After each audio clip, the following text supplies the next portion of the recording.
Good evening, folks. It's Diamond with the Oppenheimer Ranch Project and Magnetic Reversal News, bringing you a grand solar minimum update Monday, July 15th, 8:30 p.m. Mountain Time, 2024. 32 million under severe weather threat as damaging storms slice across the Midwest and the East. Power outages are piling up. Keep calm. It's boom time.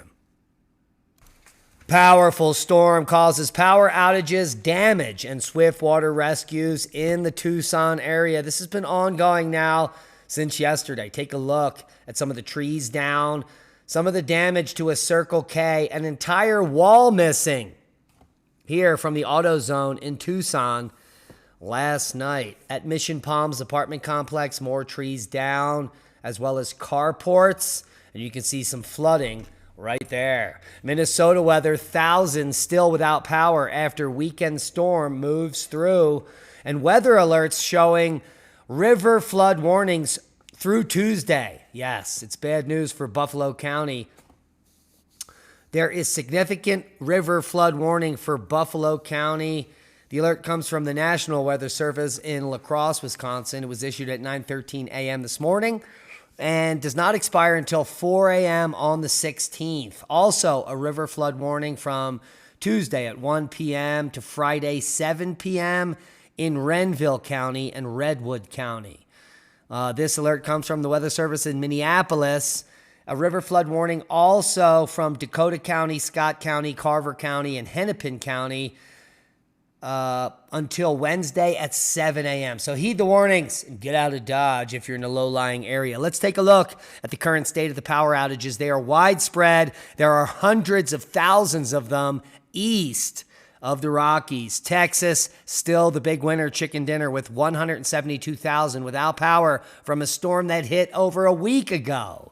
Next on the list, Pennsylvania, almost 100,000 without power. Iowa, 58,652. New York, 21,000. And Illinois, 20,000 as we make it through summer. What a bummer. Now let's take a look at large hail leaving its mark on the Twin Cities. The weird thing is that the interactive hail map for yesterday only shows hail impacting 1 inch or larger, no gorilla hail at all on the map. But this hail is beyond that. It is insane hail. Let's take a look. Hail as large as softballs pummeled cities like Big Lake and Monticello. Our Jason Rantala gives us a look at the aftermath. It was a crazy night. Large hail pummeled cities like Monticello and Big Lake early Sunday morning. David Krause of Monticello showed us what one softball-sized chunk did to his windshield. They were just massive. Just across town, Garrick Oshwald, These are the only ones that I was able to recover. was able to store some of his baseball-sized hail in the freezer. Initially thought when the first hailstones started coming down, I thought glass was breaking in the house, like with the windows. Hail that left its mark on their nearby camper and in the ground. Right next door at Jenna Kohlberg's house, it's ginormous pieces of hail. her 8-year-old daughter Nora shows off some of her hailstone souvenirs. It sounded like giant rocks. Direct hit. Which broke the glass on their electrical meter and left a major hole in their roof that went down to the wood. I mean, it's the biggest storm of this year so far, so we're doing our best to help people out. Jeremiah Foy with Bold North Roofing and Construction says every roof they've seen in Monticello and Big Lake has received some sort of damage. If you're going to file a claim, don't sleep on it. The sooner you do it, the better the chance you've got getting it approved. After all the Saturday night excitement, I appreciate having rain, I really do, but not this kind of rain. Oshwald is hoping for a much quieter start to the week. Yeah, I think everybody kind of had a rude awakening in the morning to this. In Monticello, Jason Rantala, WCCO News. Not to be lost by the hail damage, a tornado also reported in Minnesota. Here's the hail map for Sunday, 46,938 households impacted by 1 inch or larger hail. That was 82 square miles. And you can see Tucson, Arizona, and Phoenix, Arizona, the unlikely candidates for midsummer hail. Montevita, Minnesota, Emino, North Dakota, Minneapolis, as well as Bismarck picking up on some of the hail damage. Holy hail. Chicago, Milwaukee among 32 million under severe weather threat as damaging storms slice across the Midwest.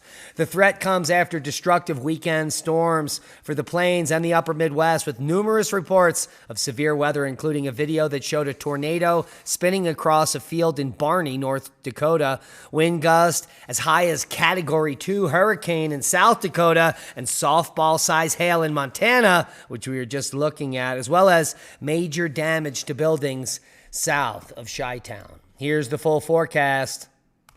Severe weather expected for portions of the Midwest, excessive heat for the central and eastern U.S., severe storms capable of producing severe winds, large hail, tornadoes, and heavy rainfall are expected through this evening across portions of the Midwest. A moderate risk, level 4 of 5, that's getting up there, of severe storms and excessive rainfall is in effect. So heed the warnings. Click on your county for more information. Excessive heat will also continue to impact the central and eastern U.S. this week, just on the cusp of record-breaking. But most of the record-breaking heat in most of the states has occurred decades before now. And that is simply the facts.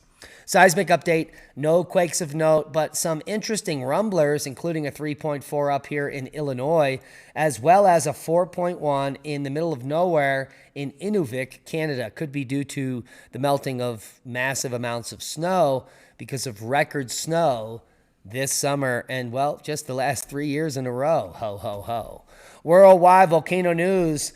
We're going to start off with Sangay on the 15th of today, puffing to 19,000 feet, Dukono to 7,000, Sabancaya to 22,000. Take a look at this shot, an aerial view of yesterday's eruption at Sakurajima. Sakurajima, near frequent Vulcanian-style eruptions continue to go on. Popo to 20,000, Dukono to 7,000, Sabancaya to 22,000 feet, Nevado de Ruiz, 19,000 foot puff. And take a look at this. The paroxysm on the 11th over at Etna here created a tall ash column, both from the explosive eruption at the summit and from the turbulent, hot avalanche or pyroclastic flow that we showed you a few days ago on the update. Oh, this is from Stromboli. What happened here was black sand beaches turned gray due to the deposits of the 11th of July paroxysms. And you can see some of the massive amounts of volcanic ash in the air near Stromboli. Absolutely delicious. Ibu volcano puffing to 8,000 foot today. Semaru, who knew? Now you do 15,000 foot puff today. And Philvox is elevating the alert level here at Canelon Volcano. Elevated ground uplift on the southeast slope has been ongoing the entire year. So, new alert there. Fuego to 15,000. Liwatobi to 9,000 foot. Ibu to 9. Etna to 20,000 foot. Reventador 15,000 foot puff. Sabancaya to 22,000 foot. Stromboli. The paroxysm, blah, blah, blah. We just showed you that. Ooh, take a look at this. Etna, new paroxysm from the Voragine crater with tall lava fountains, according to the report. And there we go. Ho, ho, ho. This is the 15th, 21:27 UTC, just moments ago. Well, at least the last 6 hours. Sangay volcano to 25,000. Semaru to 15. Ibico, 10,000 foot puff. And that wraps up worldwide volcano news for the 15th. Worldwide volcano news is over, and we are now transitioning over to space weather news for the 16th, which just transpired. But actually, this is space weather for the 15th. You can see the last 24 hours. Very low-level activity. 1 M flare coming in at M 2.7. Nothing significant. No coronal mass ejections. 3-day geomagnetic forecast is pretty much calm, showing maybe getting up into some instability on the 18th. KP popped up to 3. Oh, my goodness. That is absolutely normal activity. Not normal activity for solar max. The visible disk is peppered with sunspots today. Solar activity during the past 24 hours was at moderate levels, with a number of low-level M flares directed around AR 3738 as it moves and departs from the Earth-facing position. This region will continue to move closer towards the west limb, and potential eruptions around it at this point should be directed away from Earth, but should be increasing in magnitude based on everything we know of Earth-facing quiet. Could get an X-flare as this baby departs, like most of the flares this cycle. Only one flare facing us gave us any spiciness. And, well, we are in grand solar minimum as we drop down. This cycle is one of the weakest in over 100 years. Cycle 24, the weakest in 130 years or so, maybe longer, because the data we have back then, well, is not that solid as the data we have now. And the way they were reading sunspots is all different. But I do digress. Cycle 25 is not spectacular in any way. Telemetry showing almost nothing. A slight uptick just above 350 kilometers per second, bringing us to KP3. Let's refresh this. See if anything. No, nothing going on the sun, as predicted. The Perseid meteor shower begins today. When to see it at its best is not till August 12th. Today sees the beginning of the Perseids, the most popular meteor shower of the year. However, with the peak night still some weeks away, there is still time to plan a trip to dark skies. The Perseid meteor shower runs from July 14th through September 1st, and its peak will be on the night of Sunday, August 11th through Monday, August 12th. You can see the Perseids on any clear night from now through September, but you'll have the best chance on the peak night. And according to the American Meteorological Society, the peak is around 4 UTC August 12th, which is 12 a.m. midnight Eastern daylight on August 12th. Practically speaking, it's a broad peak. So 8 hours either side of this peak will herald just as many shooting stars per hour. You can star meteor gaze after it gets dark on the 11th. The only problem is there will be a 43% lit waxing crescent. So you're going to want to wait for that to set, which will be around midnight in many areas, and then go out and look up.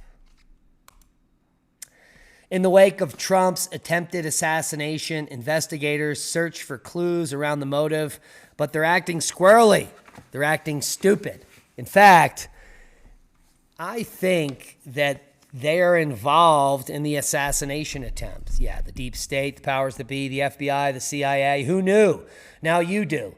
There were people, there were local police officers that located this individual up to 23 minutes before the shooting, and no one did anything. In fact, one cop went up the ladder and looked at him. He pointed a gun at him, and he went back down. The Secret Service were informed, and they knew the whole time. The guy that took him out had him in his sights for minutes before the shooting, but apparently was not allowed to engage. This means only one thing, that there are people in the shadow government, the CIA, the deep state, the FBI, that certainly were trying to allow this shooter to get a shot off. Now, if you want to know who this shooter is, his name is Thomas Matthew Crooks. And we've uncovered a video of him yelling at conservative kids on campus. This is the Young Republicans group that had some Trump signs, and they were signing up Republicans on campus. It's hard to believe that both of his parents were mental health counselors. Yeah, maybe they had their son pumped up on all kinds of SSRIs and antidepressants, similar to all the mass shooters we've seen over the last decade. Take a look at Thomas Matthew Crooks yelling at a Young Republicans table at the university. Slash his throat! Every fucking Republican! Suck my fucking balls! Say that one more time. Slash Republican throats! Slash fascist throats! Get the fashion! Have a good one. Slash his throat! Every fucking Republican! Suck my fucking balls! Say that one more time. Slash Republican throats! Slash fascist throats! Slash his throat! Every fucking Republican! Suck my fucking balls! Say that one more time. Slash Republican throats! Slash fascist throats! Well, he seems like a well-adjusted young man. And if, in fact, that is footage of Thomas Matthew Crooks, it makes 100% sense on why he would get up on a roof at the young age of 21 and take shots at one of the most popular people on the planet, Donald Trump. Now, the Secret Service, the local police, and even the local SWAT team, which eventually took out Donald Trump's assassinator, had plenty of time and opportunity to eliminate the threat.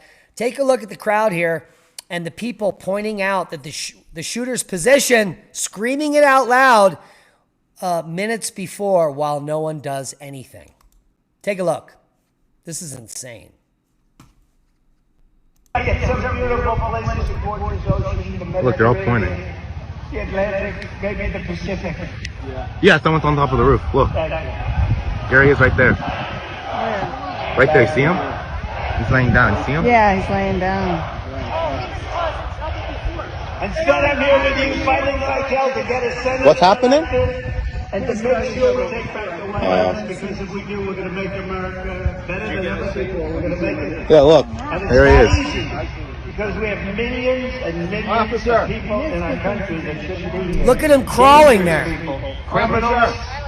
We have criminals. He's We on have the roof. He's drug right. dealers. We have people that Right should not be here, here. right on the And roof. it's much tougher than it happens. You went right on the roof, big guy. If he was doing the job, I wouldn't.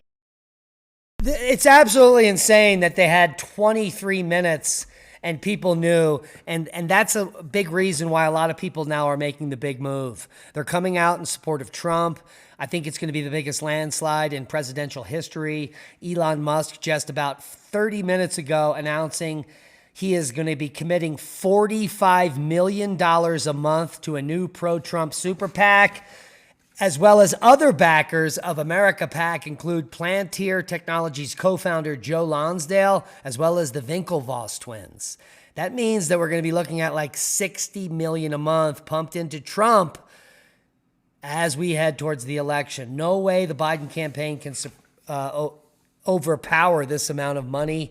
And the reason they're doing this is because if Joe Biden wins, there is no way Joe Biden can win with this amount of money being put into the election. And if he does, it will be proof of fraud. Oh, man, so much is going to happen. July, August, September, October. We got 4 months, folks. 4 months of the craziest stuff we can't even imagine. And that's a boom to knowledge. Please share this video. We are shadow banned. We need your help to grow. Become a Patreon. Support the work we do. We love you. Each and every one of you. It's free to hit the thumbs up. Free to share the video. If you want to chip in $1 to the observatory over at Oppenheimer Ranch, just join us at Patreon. For $1 a month, you can watch all of our podcasts commercial free. Be safe. We love you, and we love President Trump.